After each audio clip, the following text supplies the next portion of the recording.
guys, welcome back to another video. Today's video is the second episode in the series I am starting called Transform Myself, where I transform into a different decade in every single video. Today I'm going to be transforming into 2010. Now, when I originally started this series, I was going to do like 10 years, 2010s, but like the fashion within 10 years changes dramatically, and the farther you go back, that's even more so a fact. So instead, I'm going to be transforming into a single year, or few years. I'm going to be transforming into the year, at least today, is 2010, maybe like early 2010s, up to like 2013, like that small range, because if I go 10 years, it's very different. Things came in and out of style, and it's kind of nuts. So yeah, start out with the clothes, and the makeup, and the hair, and yeah. This is not going to be a tutorial. I'm not going to teach you how to become a person from the 2010s. I'm just going to give you evidence as to why I dress and do my hair and do my makeup the way I do. And then if you want to follow along, you can. But it's more of just like a fact-giving video with a transformation.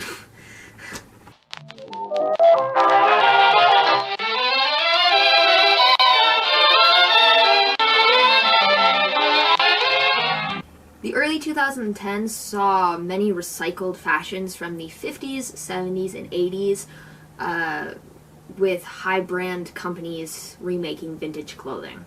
It was also popular to wear Gucci, Chanel, or Versace, and neon colors, such as pink, green, teal, magenta, and yellow. From 2010 to 2012, many late 2000s fashions were still popular in many parts of the world, including acid wash skinny jeans, geometric or galaxy printed crew neck sweaters, leggings, trouser dresses, romper suits, preppy pastel colored skinny jeans, metallic dresses, and capri pants cropped at the ankle, ugly sweaters, shirts with blazers over the top of them, oversized flannel shirts worn or tied around the waist, oversized t-shirts, skirts. Ugh, those are never in fashion, sir. T-shirts bearing the word nerd or geek. For some reason, people thought that was cool. When it comes to the pants, it was popular to wear skinny jeans, leggings, parachute pants. Desirable footwear included flat sandals, Vans, Toms, Chucks, Sperry topsider boat shoes, just like even Uggs, and types of shoes like that. Other popular trends included Aztec and Navajo inspired patterns like geometric patterns and on t-shirts, socks, handbags, panties, that's hot, pullovers, and other knitwear. And in addition, young women started to wear feathers in earrings, necklaces, even in their hair for a short while. It didn't last a long time, but there was a trend, at least in the US, where you put feathers in your hair, which is kind of cultural appropriation. But during the time, no one really thought anything of it, so they just did it anyway. Because they're cool. Now I am going to use that knowledge to make myself look more 2010. Luckily, I have just what I need.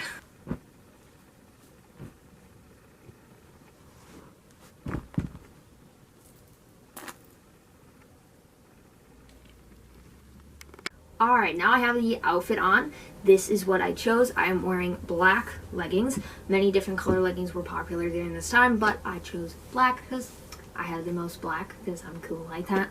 I had a geek shirt, sadly. I have one of these. I had two of these at one point, so that tells you I was a 2010s child. I got me on some Vans. They're not the coolest of Vans. They're just gray, but they're Vans, so I'm doing good.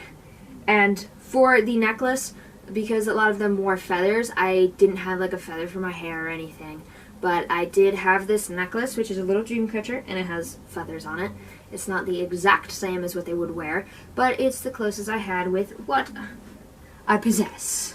What is easy about 2010 is in 2010 I was 9, and I grew up.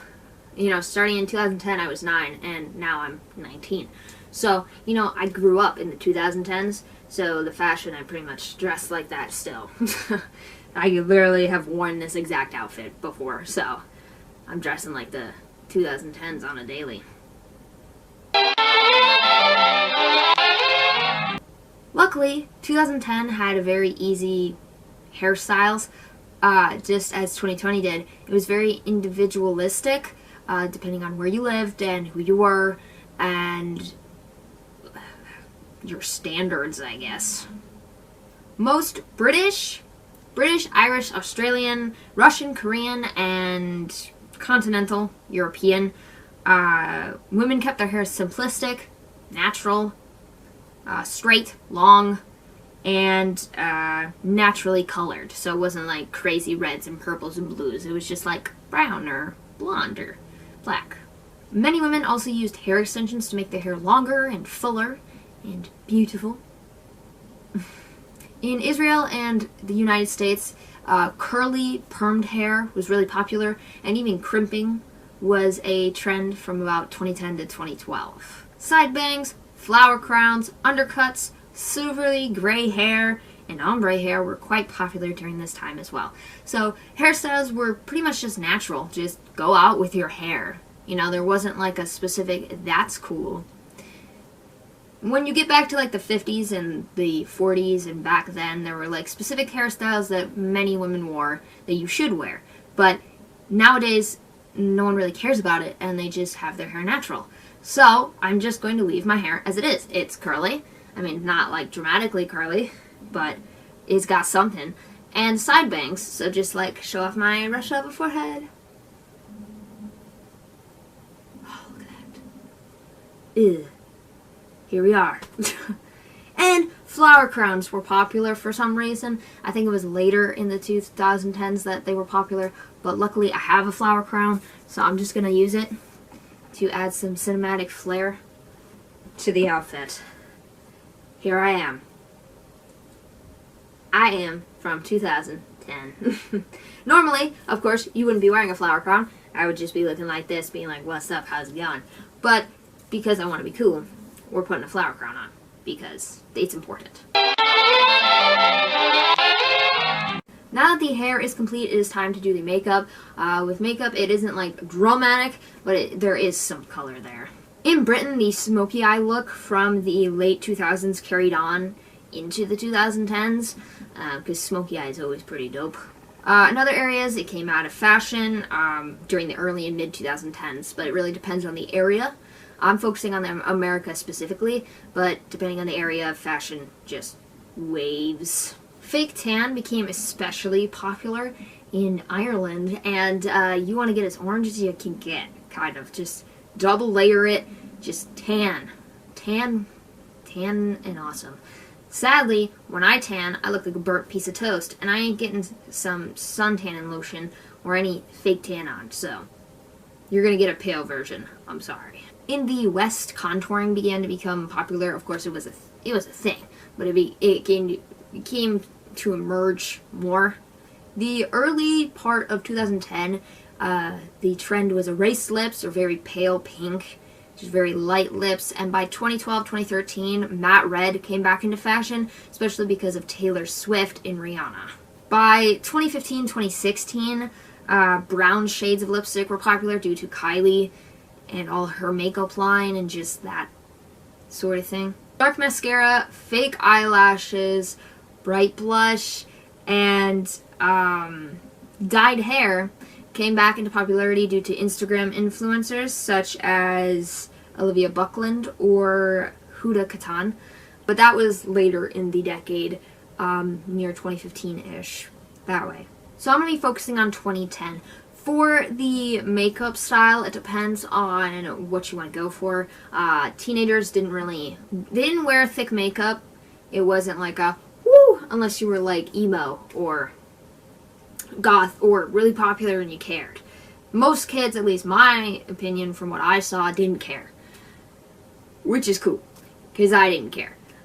But I will do some makeup for you guys. So let me get into what I decide to do, and then I will show you the final product.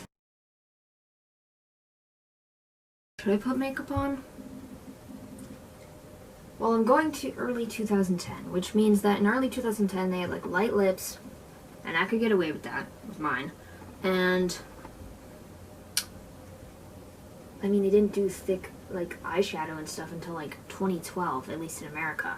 And I'm going off of like a girl, like a teenage girl, just like an average teenage girl, because I'm average, but I think I could get away with not doing any. Approximately 10 hours later. Alright guys, so I decided that I'm not going to do any makeup because specifically I'm going basing off of early 2010 area. There was like faded lips or pale lipstick or lip gloss was very popular. I could get away with my lips just doing that here.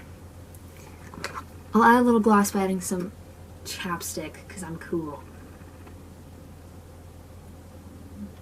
Bam! Look at that. And for eye makeup, it didn't really get dark until about 2012, 2013. Matte red lipstick also became popular during that time, but I'm basing my look off of very early 2010.